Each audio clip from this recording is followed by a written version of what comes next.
আসসালামু আলাইকুম বন্ধুরা, welcome back to my channel. কেমন আছেন আপনারা সবাই? আশা করি সবাই অনেক ভালো আছেন। আর আমরাও আপনাদের দোয়া এবং আল্লাহর অশেষ রহমতে বেশ ভালো আছি। আমি এসপিএফ ডেলি লাইফ থেকে শারমিন বলছি। তো আজকে আবার নতুন একটা ভিডিও নিয়ে আপনাদের সামনে হাজির হয়ে গেলাম। তো আমি তো সবসময় একটু লেটেই ভিডিও দেই, দেখা যায় সবার ভিডিও পুরানো হয়ে যায় আর আমি তখন হয়তো বা ভিডিও আপলোড করি। তো এইটা হলো ঈদের পরের দিনে, শুক্রবার। তো তখন আর কি শুক্রবারে ফারদিন বলছিল যে আজকে আমি একটু মুরগি রান্না করো। তো এটা হলো কি পাকিস্তানি মুরগিটা। তো পাকিস্তানি মুরগি হলো এগুলো কিন্তু মানে বয়স অনেক কম থাকে এবং রান্না করলে একটা গন্ধ আসে আর কি।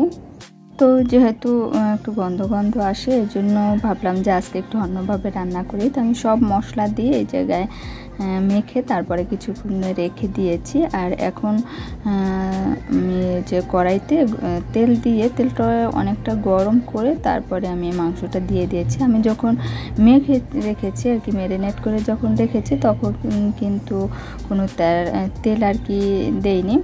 তো তেলটা সরাসরি আমি কড়াইতে গরম করে দিয়ে তারপর মাংসটা দিয়ে দিয়েছি। আর এখন আমি ঢাকনা দিয়ে এটাকে রান্না করে নেব। তো এইভাবে রান্না করলে দেখা যায় গন্ধটা আর আসে না। তো রান্নাবান্না শেষ করলাম। তারপরে এই যে ফারদিন বললো যেহেতু অনেক গরম পড়ছে তো ওর চুলগুলো একটু ফেলে দিয়েছি, ওই বললাম ফেলে দাও। তো তারপরে যে ওর বাবা চুলগুলো ফেলে দিয়েছে আর সেটাই আপনাদের সাথে একটু শেয়ার করছিলাম। তো বন্ধুরা, যারা এখন আমার চ্যানেলটি সাবস্ক্রাইব করেননি অবশ্যই সাবস্ক্রাইব করে আমার পাশে থাকবেন। আর সাবস্ক্রাইব করার পরে অল অপশনের বেল বাটনের অল অপশনে ক্লিক করে রাখবেন, যাতে করে পরবর্তী ভিডিও আপলোড হওয়ার সাথে সাথে আপনাদের কাছে নোটিফিকেশন চলে যায়। আর যারা সাবস্ক্রাইব করেছেন তাদেরকে অসংখ্য ধন্যবাদ। তো বিকালবেলা আমরা আবার একটু বের হয়েছিলাম উত্তরা আজিমপুরের, এখানে একটা মেলা বসছে রোজার শেষের দিকে আর কি মেলাটা শুরু হয়েছে। আর রোজা মানে ঈদের পরও এখনও আর কি মেলাটা আছে। তো ভাবলাম একটু যাই, ফারদিনে বলছিল চলো আমরা একটু যাই। তো এখানে আমরা যে বিকালবেলা আসছি আর এই রাইটারগুলারে ফারদিন আর কি একটু উঠলো। অনেকেই আছে এখানে, এক সাইডে আছে যেগুলায় উঠলে যেটা আপনি উঠবেন 100 টাকা করে, আর অন্য সাইডে আর একটা আছে সেইখানে আবার যেটায় উঠবেন সেই জায়গায় আর কি 50 টাকা করে এরকম। তো শুধু এই যে টাকা দিয়ে লাফালাফি করছে আর কি, এই হলো কথা। তো এখানে এই যে আরও অনেক ধরনের রাইটার আছে, তো ওকে আমি এসব আর কি উঠতে দিইনি। ট্রেনের মতো ওই সাইডে যে এইটা আর কি, এটার ওই সাইডে একটা আছে। তো বলছিলাম ওইটা উঠতে, ও উঠবে না, ওইটাই উঠছে। তো তারপরে এখান থেকে একটু আর কি লাফালাফি করে তারপরে নামলো। আর সময় কিন্তু একেবারে কম ছিল, 10 মিনিট আর কি ওরা এই জায়গায় থাকতে পারবে। তো ওরা একটু বেশি সময় মনে হয় ছিল আর কি, 10 মিনিটের বেশি সময় হবে আর কি। তো যেহেতু ফারদিন চুল ফেলে দিয়েছে এই জন্য যে মানে মাথায় ক্যাপ পরে তারপরে নিয়েছে। তো সেখান থেকে যে আমরা বেরিয়ে আসছি আবার। তো এখানে অনেক ধরনের কলম ছিল, এগুলা মানে এক এক শেপের আর কি কলমগুলো। তো সেগুলোই ফারদিন দেখছিল যে ও কিছু কলম এখান থেকে নেবে। তো এর ভিতর থেকে কিছু ও বেছে আর কি ওর যেটা ভালো লাগছে সেগুলো কয়েকটা কলম আর কি এখান থেকে নিয়েছে। তো তার আগেও আমি আর ফারদিনের বাবা আরেকদিন আসছিলাম রোজার ভিতর, তখন ওর জন্য এখান থেকে 2টা কলম নিয়েছিলাম। তো আজকে ও ভাবলো যে আরও কয়েকটা কলম আর কি নেবে। তো এই যে ও মানে নিজেই চয়েস করতেছে যে কোনটা ওর ভালো লাগছে সেটা আর কি বেছে নেওয়ার জন্য আর কি দেখছিল।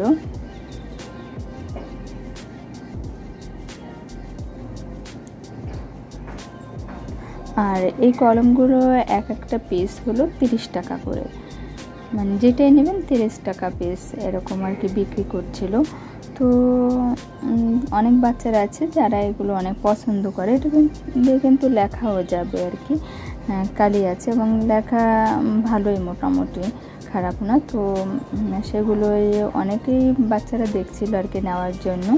আর যেহেতু অনেক কালারফুল, অনেক ডিজাইন, অনেক ধরনের ডিজাইনের আর কি কলমগুলো পাওয়া যায়, তো বাচ্চাদের একটু আকর্ষণ করে কিন্তু এইসব জিনিসে।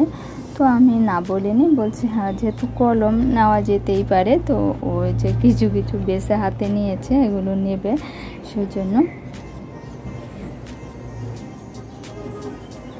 তো সেখান থেকে বেরিয়ে আসছি, তারপরে আসার পরে এখন আর একটা রাইটার উঠবে। তো আমি বলেছিলাম দরকার নেই, কারণ এই রাইটারটায় ও আরও একবার আমরা যখন বাণিজ্য মেলায় গিয়েছিলাম তখনও এটা উঠেছিল। তো বলছিলাম যে না থাক, এটা ওঠার দরকার নেই, ও উঠবেই।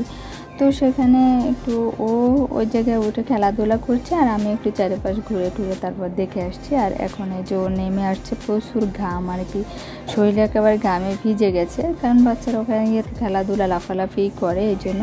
তো কিছু খেলনার দোকানে আসছে, কিন্তু এই জায়গায় যে খেলনাগুলো আছে এগুলো আমার মনে হচ্ছে যে ওর বয়সী যে বাচ্চারা আছে তাদের জন্য, এগুলো না আরও ছোট বাচ্চাদের জন্য। আর যেগুলো ওর আর কি পছন্দ হয় বা ও নিতে পারে এরকম খেলনার ম্যাক্সিমামই আছে, যেগুলো বাসায় আছে আর কি, আগে কেনা হয়ে গেছে।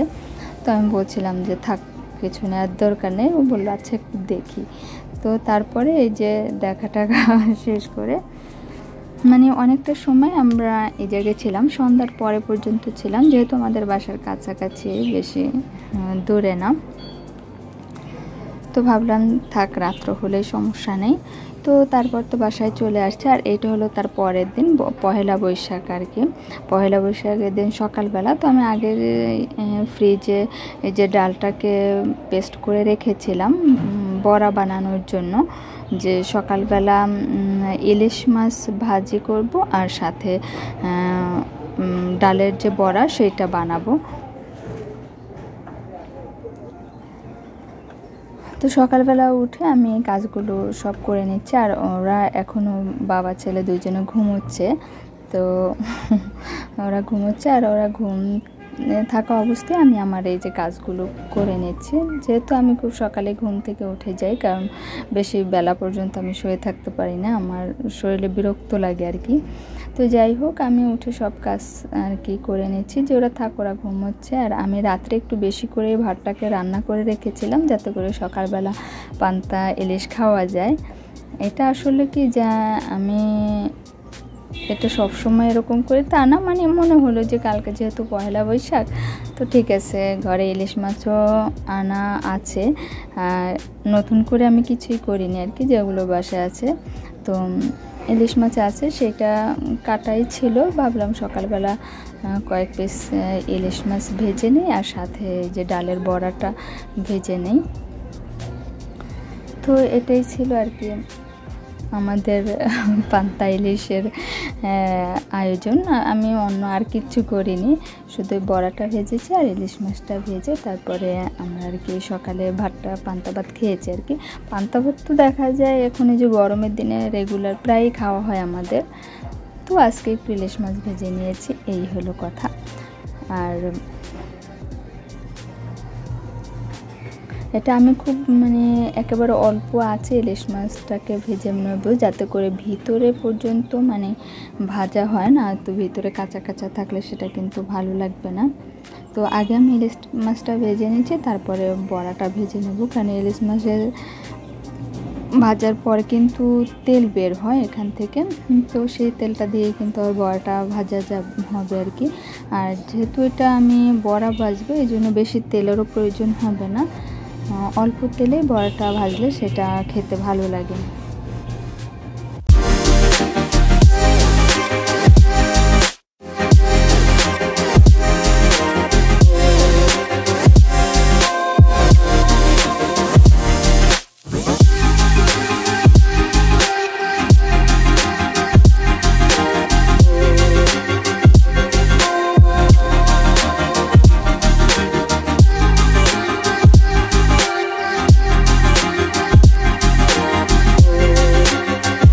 মাছটাকে একটু মানে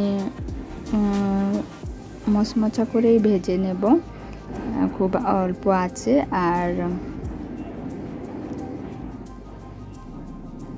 মাছটা এই যে ভাজা হয়ে গেছে। আর এখন আমি আবার বড়াটাকেও ভেজে নেব, ভেজে তারপরে ওদেরকে ডাক দেব যে ঘুম থেকে ওঠার জন্য, উঠে খাওয়া দাওয়া করবে। এখন মোটামুটি বেলা হয়েছে 9টার মতো বেজে গেছে আর কি। তো ওরা এখনও ঘুমোচ্ছে, কারণ রাত্রে একটু দেরি করে ঘুমানো হয়েছিল। যেহেতু ফারদিনের স্কুল বন্ধ আছে, এখন একটু লেটে ঘুমানো হয় আর কি, যে সকালবেলা থাক যখন উঠুক সমস্যা নেই। আর স্কুল থাকলে তখন আমি একটু চাই যে তাড়াতাড়ি ঘুমানোর জন্য। আমি এবং ফারদিন দুজনকে একটু তাড়াতাড়ি ঘুমানোর চেষ্টা করি, যাতে সকালবেলা খুব সুন্দরভাবে উঠে স্কুলে যাওয়া যায়। তো এখানে আমি আবার আজকে মাটির যে প্লেট সেগুলোকে নামিয়ে নিয়েছি, কারণ মাটির প্লেটগুলো রেগুলার ইউজ করা যায় না, এগুলো প্রচুর ভারী। আমার মানে পরিষ্কার করতে একটু সমস্যা হয়, ক্লিন করতে গেলে তখন একটু বিরক্ত লাগে। আর ভিজিয়ে যে রাখবো কিছুক্ষণ সেটাও ভালো লাগে না, এই জন্য আমি মাটির প্লেটটা মানে রেগুলার ইউজ করি না। তো ভাবলাম যেহেতু পান্তা ইলিশই খাচ্ছি, মাটির প্লেটগুলো নামিয়ে নেই, সে তাহলে একটু অন্যরকম ভালো লাগবে আর কি।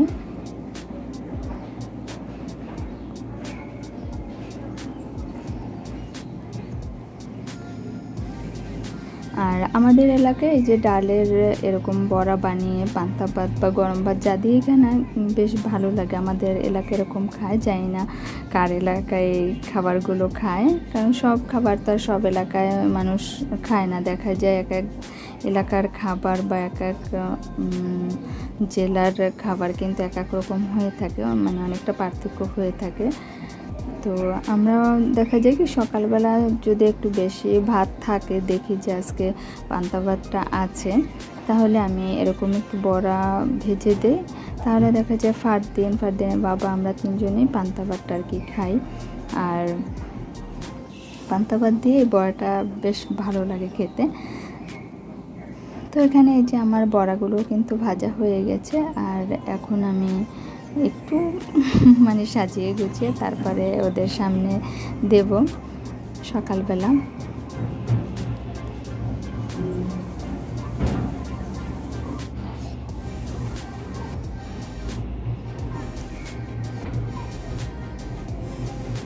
আর এই বড়াটা কিন্তু একেবারে মুচমুচা মানে শক্ত করা হয়নি, একটু মুচমুচে, তার ভিতরে একটু নরম নরম আর কি থাকবে এরকম। তো এখানে কিছু কাঁচামরিচ, কিছু শুকনো মরিচও ভাজা আছে, যার যেটা ভাল লাগে সেইটা দিয়ে যেন খেতে পারে।